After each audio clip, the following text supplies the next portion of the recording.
Hi, thank you for joining me and for listening in.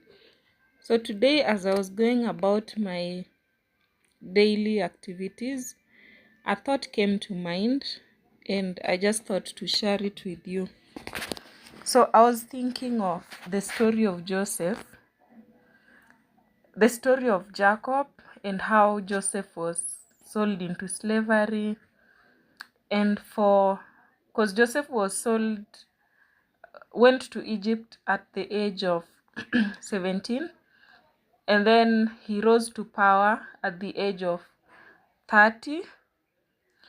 And then 2 years later, when he was now 32, that's when the brothers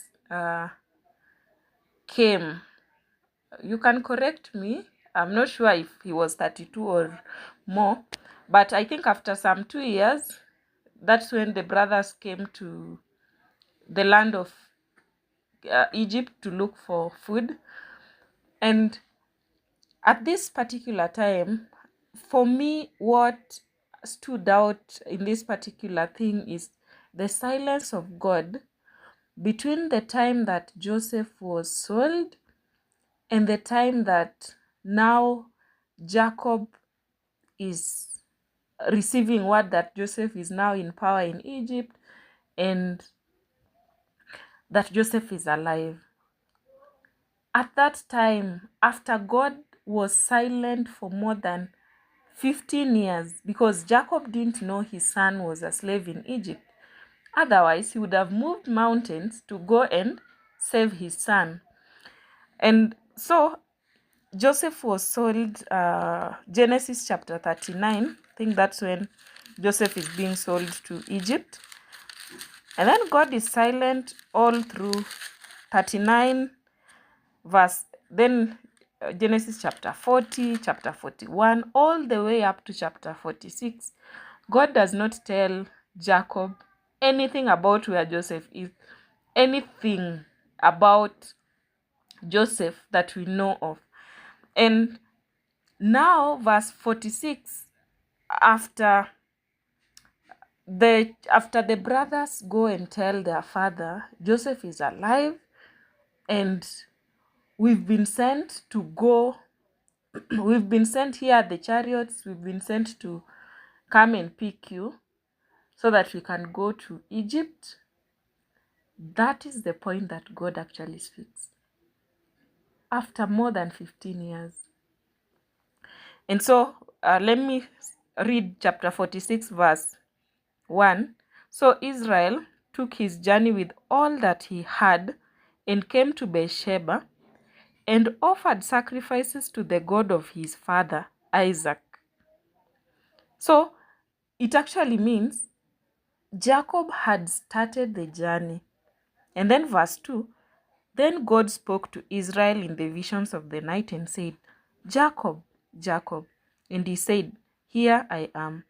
So he said, I am God, the God of your father.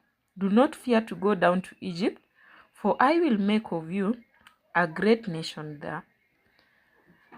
I mean, for us, or for Jacob, or it would have made a lot of sense if probably God would have appeared much earlier.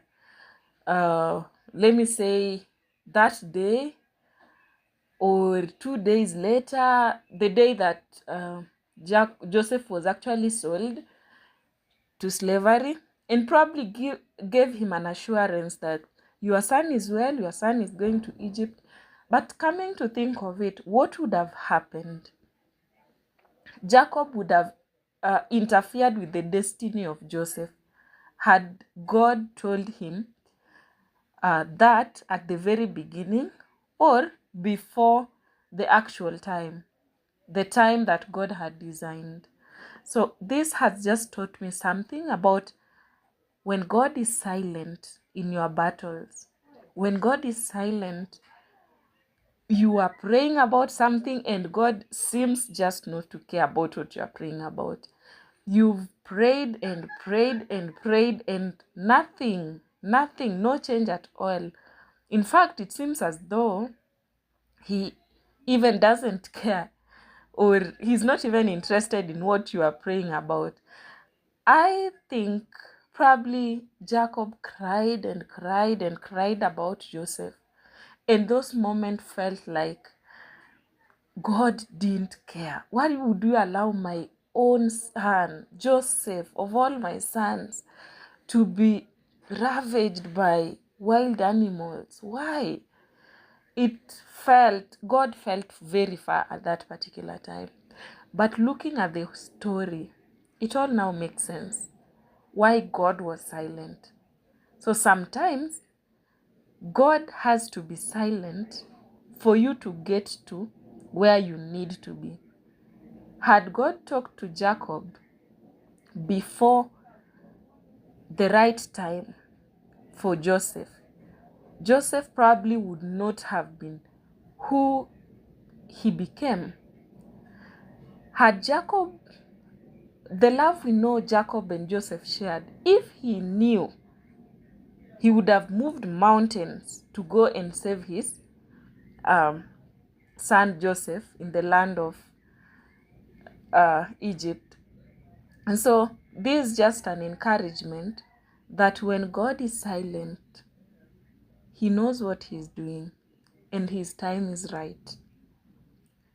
It is an encouragement for us to trust God's timing, because God's timing is perfect. God knows our destinies, how beautiful he wants our destinies to be, how beautiful he wants our lives to be.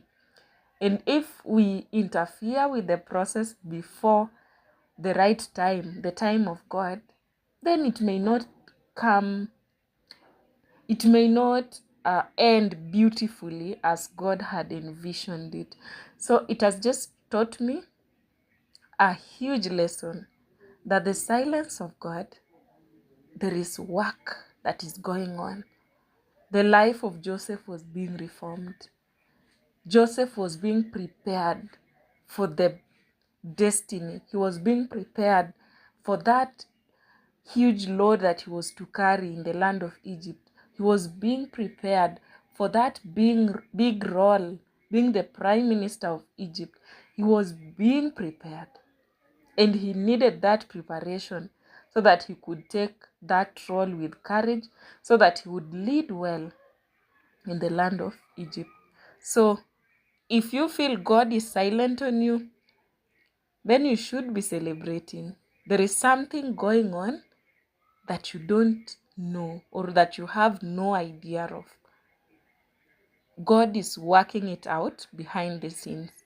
Ours is just to trust him. Just trust.